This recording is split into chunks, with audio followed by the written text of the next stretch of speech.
tuna chu gen na lama khat be pai ko le ne na chu gen na nei sa ti na reven pau kan khai set CGS right asset lai ta mo tia pau khai ku na to mo le ne ne nai ai le lungdam ma chemasan gen nuaming tulita kina nitum nagama ding ni takina ni so nagama ding ina jing sang hidinga leitung kiuli panina zomi zotate igom khomina ibanga hun phai nga na te sunga komnu khat lungdam pi na thapyak na nei theding hun kanga manin vai hom makai te tunga kalungdam chemasan gen nuaming King George in Bangeniam Chile lungdam na thu simichi pen tep nop teng sep na hilowa tep ding teng sep na hi nagena thupi kasahi engineer te khutin in nuam ma lam theya jesu khutin in kwan nuam ma alam lai takin zeten tv te I khutin leitung bupa zomi te igom to na dingin ibangin media hoi ma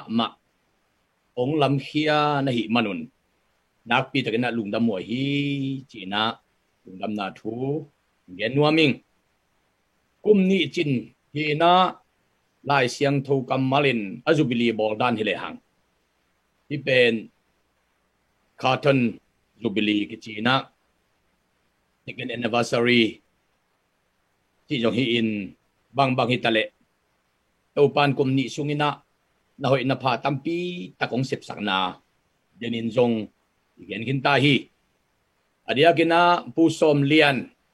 unile som le khat tom le ni america a kusi bolina kongjin tunglaina buffalo nomin kahun zat khem pe na recording tua pekin na kalung sim khata hi pa ina alung sim khata vision lian bi khat nei le kilom vi o china ka ngai shut hi to pan tu ni in amai tung tonin a vision te tung tonin a mission na sepi ding lom le gwal to pan tam pi pia in tu ni na le tung bob zomi te ading in akip a kho pupa jaten tv ong piang khi ai manin lungdam hi chi jong bien be nuaming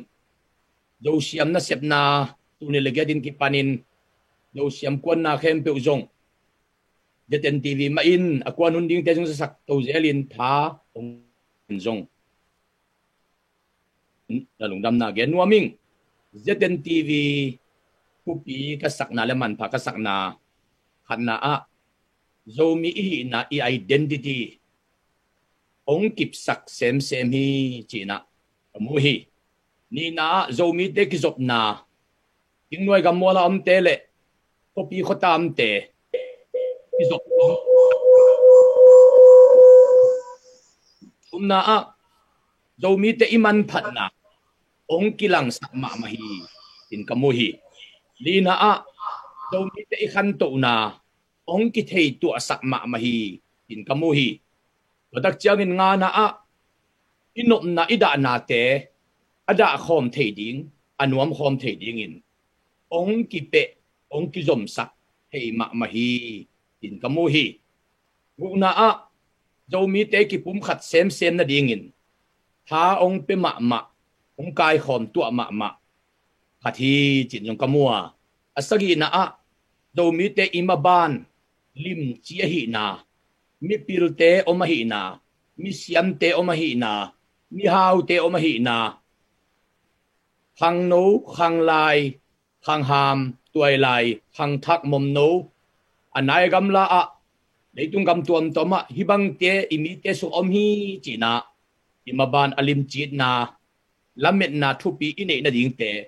ongguan hi tinjong kamu hi adia kina tunina leitung pupam zo mite itunga kalung sima omden khatin bang hiam chi le inne wa ki pana izak thu khatin zo mi te pen akipum khat thei lo hu phanga lo mi kam sia mi ki tuak thei lo hi chi kam gen na tam sim sim zaden i manin tu ni zeten tv kum ni chin ni na kalungu na hat kapulang no pin tuwa ki panin khang thak zo mi te lung sim i sop siang theina dingin khang thak zo mi te lung sim aman pha lung sim su na dingin khang thak zo mi te lung sim a thu pi le awang lian le alo ching le agwal zo lung sim i su na dingin to mi te pen akipum khat thei te hi hang thu phanga niat ding te hi hang aki it te hi hang alo ching niat ding te hi hang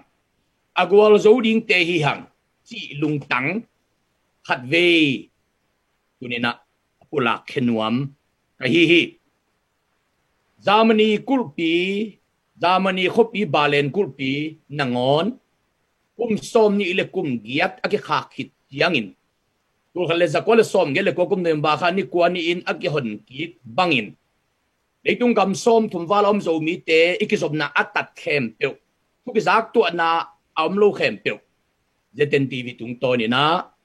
in khan khasunga tu khom bangin thu zakki tu khom thei manin balen kulpi aki hon ki bangin zo mi te ading ina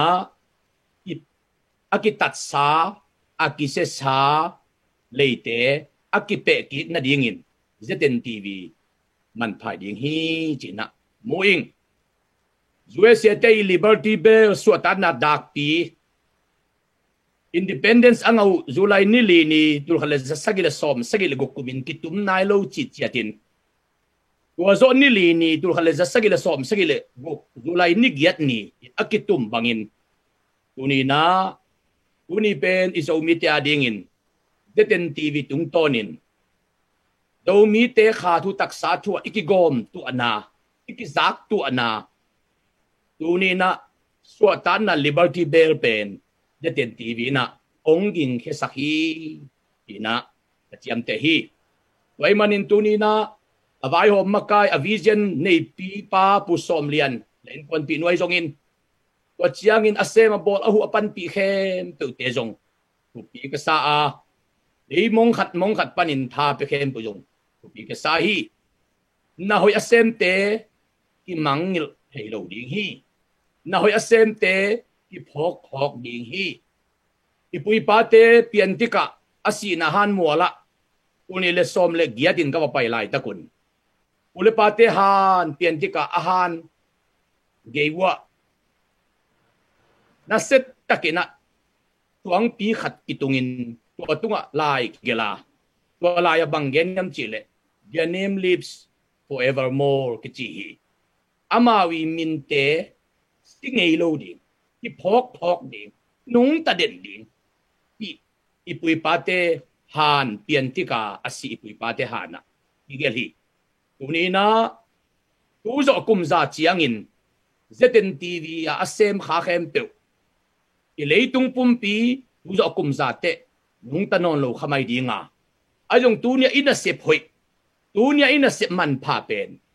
namuat thailo dinga leina suak thailo di hi manin ong to sem ding hi man pa sem ding hi inun ta na khang khat inun tak zen be khangin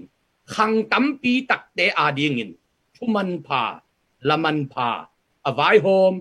zeten ti ve manina pi man pha le dong ki muai dong da muai hi china gen nuaming pasianina zeten tv kum ni ong ching sak to pa in yen chiang kum thum kum li kum nga kum som kum za do nu ching sak to dinga zeten tv tung tonin ni swa ni tumna taka khanga tuipi ga la te in la mam te gam sungam te gam puam te pasianina mun khata khom bangin ku zak to ana ong nei sak to dinga hui igen ding la igen ding to panung be lak to ding chi asema bol avision nei tele ami sen sepi te tunga zata nang piain tunia leitung bup zo mi ten jong hina sep hi theina lam tek panin ha pia in mai not pi ni ti tu ni in to pa min to gen nuaming mo si akut akam chiangin arun le hulten domin akut kham adom pi bangin Zeten TV avetak panina abe sabang main dompi let ti tontung ni imena madingin igo khat igam hoi khat to pana ong piak ong zat sak ong kop Zeten TV hi chi tunin lungdam na thu le kalung kim na to chiang gen ning to pan thu pa ong pegim chet ta hen lungdam hi